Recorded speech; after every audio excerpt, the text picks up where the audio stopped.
Hello everyone, this is the Final Bosman, and on today's episode, I'm groovy, baby. Cha-cha. I'm groovy, baby.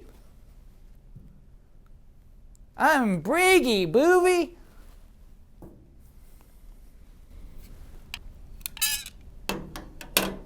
I'm briggy booby. Welcome to the show. I am Kyle Bosman, and this week's episode is all about one word: vibe. Vibe like good vibes, like bad vibes. Short for vibration. Talking about those frequencies, those wavelengths, those imperceptible to the human eye, which affect our perception and enjoyment of any particular thing. Vibes, baby. Why am I talking hippy-dippy nonsense? Because I think that we don't talk about game vibes enough. Your vibe with a game. For instance, I think that vibe is the perfect taste safe word. For instance, if you're talking to me about a great game, let's say Captain Toad's Treasure Tracker. If you come to me and you say, I don't like Captain Toad's Treasure Tracker because I think it's a stupid puzzle game where nothing important happens. I'm rolling up my sleeves and I'm about to punch you right on the nose, Buster. However, if you say, I don't like that game because I don't like its vibe, I'm cool. That's cool. You know what I mean? You don't have to say any more after that. Vibe, done. There's nothing that can be done. If you don't like its vibe, you're never going to like that game. And so I do think it's important. I think it's important for us to talk about game vibes. We talk about gunplay. We talk about AI and cover mechanics and graphics. But we very rarely talk about a game's vibe, which I think is probably the most important of all those things. If I'm putting my brain into your game space, if I'm putting my consciousness into this world, I gotta be chill with its vibe. But I mean that, the vibe has to work with you. And so for today's episode, top 4 ways to control your vibe. Number 1, music. So the game I've chosen to demonstrate a mastery of vibe is Metroid Prime. Just downloaded this for $10 freaking dollars. Can you believe that?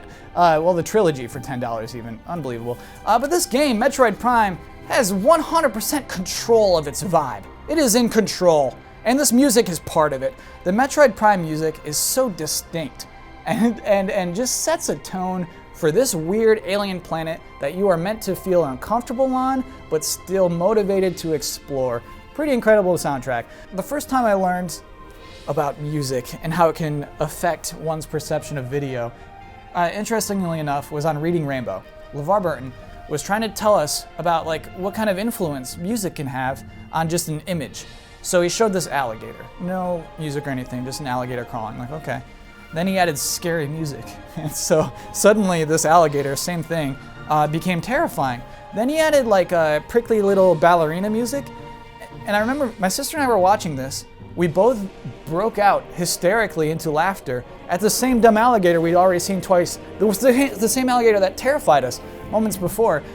So that obviously translates. Obviously, music can affect your vibe.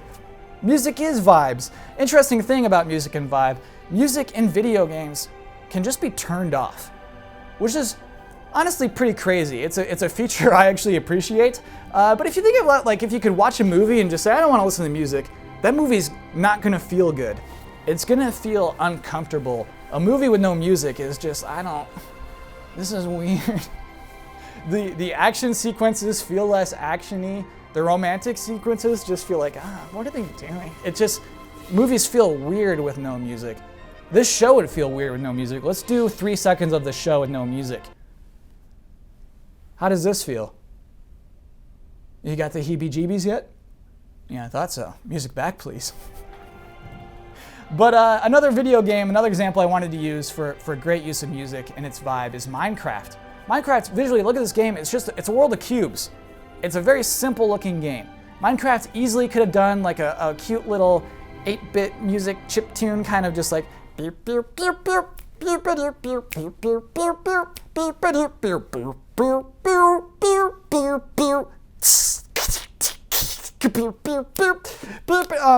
it didn't. It went for this very atmospheric, very interesting.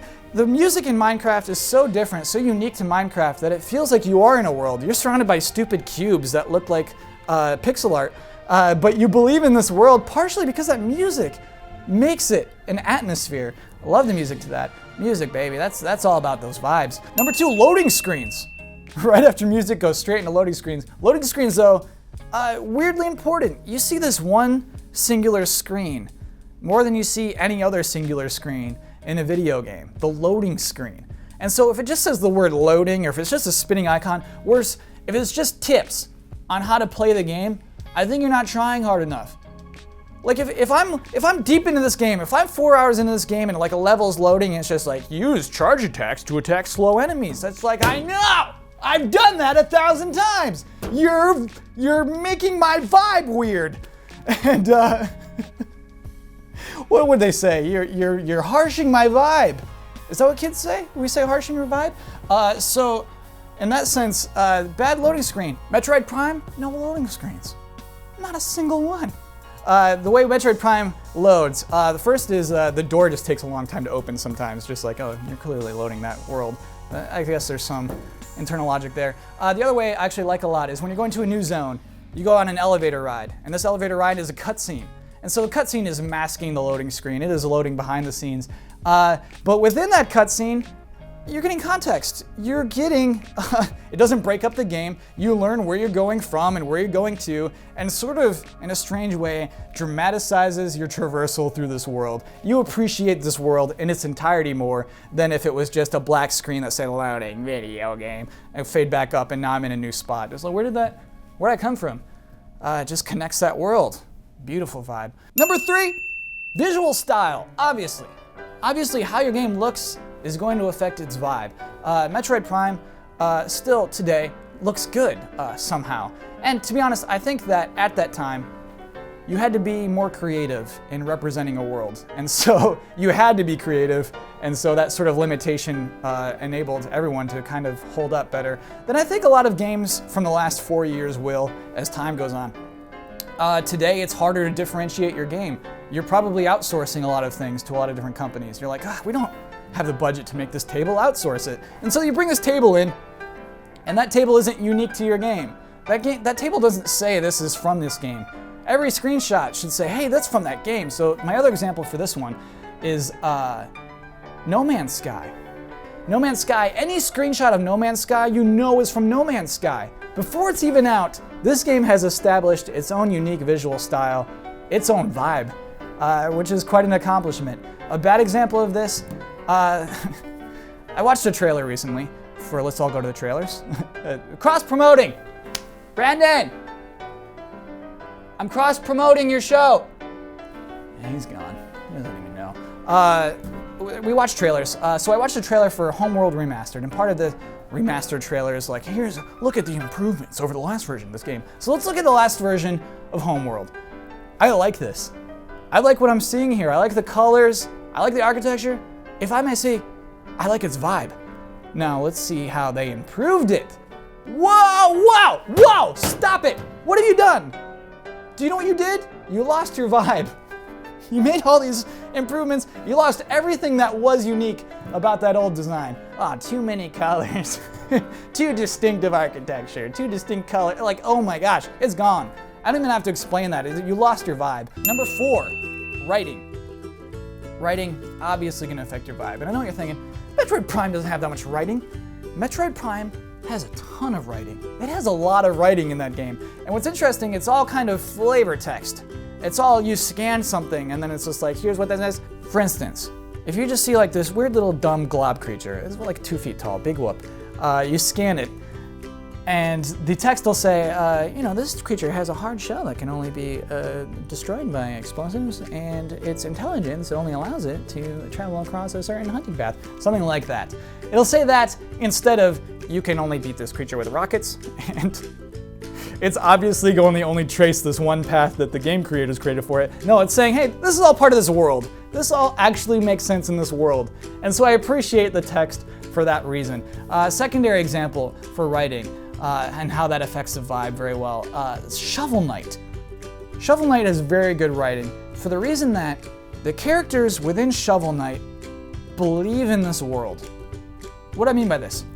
I think there's a tendency among retro style games to be very winky, to just kind of cross their arms and say, hey, I'm in on all these jokes. To like throw in references.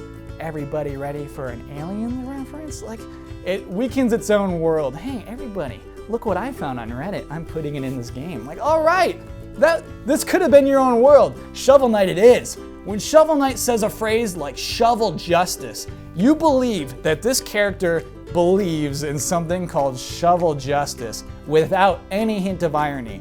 And that strengthens his world, strengthens his vibe. That game, beautiful vibe.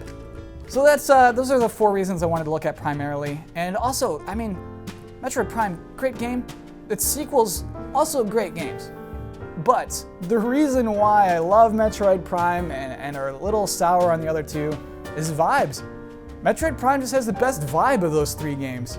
And so it can be just as simple as that. That can be your criticism if you so choose. Your friends might be like, dude, you say the word vibe too much. What is your deal? I do face that. I have said vibe probably 80 times at least throughout this episode. Don't count. Don't you dare count and make that a comment, please. It's too late. That's already happening. Before I go, I should acknowledge what happened last week. I was very clearly in a bad mood last week for lots of obvious reasons. However, I let that affect my writing, and I ended up producing an episode I am not entirely proud of. I would like to take this opportunity to say I'm sorry for the mistake I made last week. There it is. I missed an E in culture. I'll be back here next Wednesday. I hope to see you then. Thanks for watching.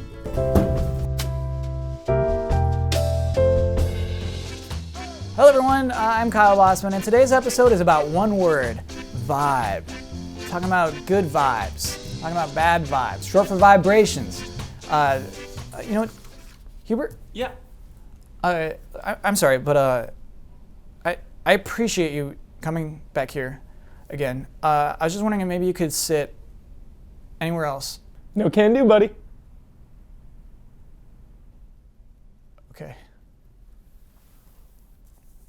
Hello everyone, I am Kyle Bosman, and today I want to talk about one word, vibe. Short for vibrations. I'm not good vibes, bad vibes. Those frequencies, those wavelengths, imperceptible to the human eye, but that which affect our perceptions and enjoyment of any particular thing. Those things that make you feel, baby, feelings. How you feel when an image comes across that screen and into your heart. Into your heart, and what comes right back out, what you give back. These are all definitions of the word vibe.